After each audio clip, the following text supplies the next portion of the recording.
Hello everyone, I'm Marissa, and today I'm going to be doing a book review. So the book I'm going to be reviewing today is The Knife of Never Letting Go, which is by Patrick Ness, and is the first book in the Chaos Walking trilogy. And in case you're wondering what this little green strip is, this book is from my library, so I'm just covering up the library name. And the sticky notes will be explained further in this review. And I'm going to try to keep this as spoiler-free as possible. This is your warning. So if I spoil for anything for you accidentally, sorry, I warned you. This is your chance to leave before anything bad happens. So The Knife of Never Letting Go takes place in this new world, and it revolves around a 12, almost 13-year-old boy named Todd Hewitt and his dog Manchi. And there's something strange about this new world in that everyone can hear each other's thoughts, and it is referred to as the noise. And essentially the book details Todd is running from something that has to do with the noise, and he's trying to figure it out. And the book is very drama and action filled, and it's a very good book. It has been a book that has been hyped all over BookTube, which is what intrigued me into reading in the first place. And it kind of fell short for me.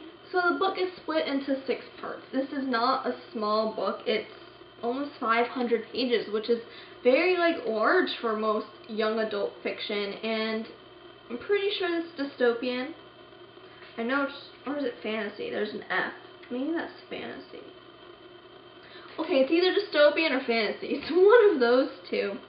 And I think the biggest problem with this book was for me was that there was a lot of character building with Todd, but there wasn't enough world building to satisfy my curiosity of what was going on. And honestly, I was at least through 75, almost 80% of the book, I was really confused of what was going on. That's why it's so sticky noted, because all these sticky notes are a plot point that I thought was important, so that I could turn back and be like, when did this happen? Oh, what happened there? I'm not really a fan of books where I get really confused really easily because not enough of the world is explained right away. And I think, yes, that's helped keep you intrigued in this novel and wants to keep you going with this book and with this trilogy and find out what happens. But I feel too much happens in this book, which is not necessarily a bad thing. It's a lot better than having not enough happen in a book. But just, there was so much action and so much drama, and there was so much, I understand why it was needed, because it was all about building up Todd's character. But at the end, I felt like all that building up led to absolutely nothing.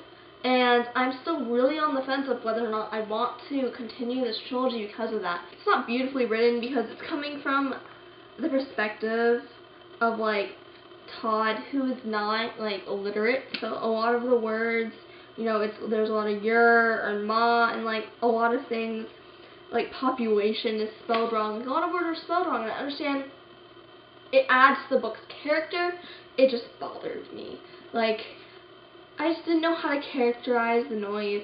I think one of the coolest parts of the book were pages like this, where it's literally showing how the noise is. I thought that was really different. It's not something you see, and I thought that it was cool, but the noise confused me. Again, it was very confusing. I did not understand how Manchi communicated with Todd. I kind of thought he was the dog from Up, but then it didn't seem like he was the dog from Up, and it just let me down. This book just let me down, especially with so much hype, and so many people were this is such a good series. And I think for a lot of people, I understand why a lot of people like it, because it's so different. It's such a different concept. Unfortunately, I just didn't feel like enough of that concept was explained for me to actually enjoy this book. I mean, it took me 2 full days almost to read this book, and that's because I had to stop at part 4 because my brain hurt.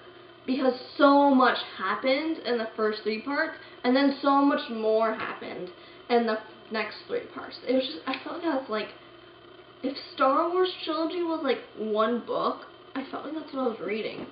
Like, the first three, like, I just wasn't a fan, unfortunately. Which is really quite sad because it's actually a really good concept and a really good book, and it's very disappointing when, like, a book falls flat for you, and, like, it disappoints me. Like, I'm disappointed in myself for not liking the book, but I just didn't like it.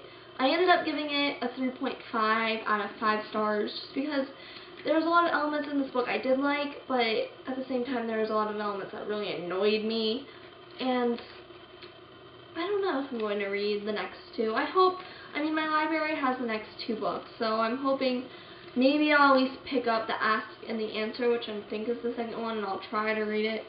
Hopefully it won't be one of those books that I don't finish, but I'm going to try and read it and see if I can get through the trilogy, because I do want to see what happens, but at the same time, I really don't, because I don't know if I can handle some of the characters for 2 more books, because they annoy the crap out of me. But yeah. So, read this book because it's a different story. It's not like one of those run-of-the-mills things. It does deal with a lot of like deeper elements, which I understood, and it was so cool when you finally found out, like, let's see how many pages from the end? Like in the 300s, almost the 400s, you find out the history of why, and then the book ends on page 479. Like, 79 pages after you find out what happens, the book ends. Like, that just bothers me. I want world building earlier on, you know? But yeah. So I definitely do suggest picking up this book if you want something different. It was not my cup of tea. It may be your cup of tea. Do whatever. Please read this book. Have your own opinions on it. So please comment, like, subscribe. Tell me your thoughts on this book. Does it get better?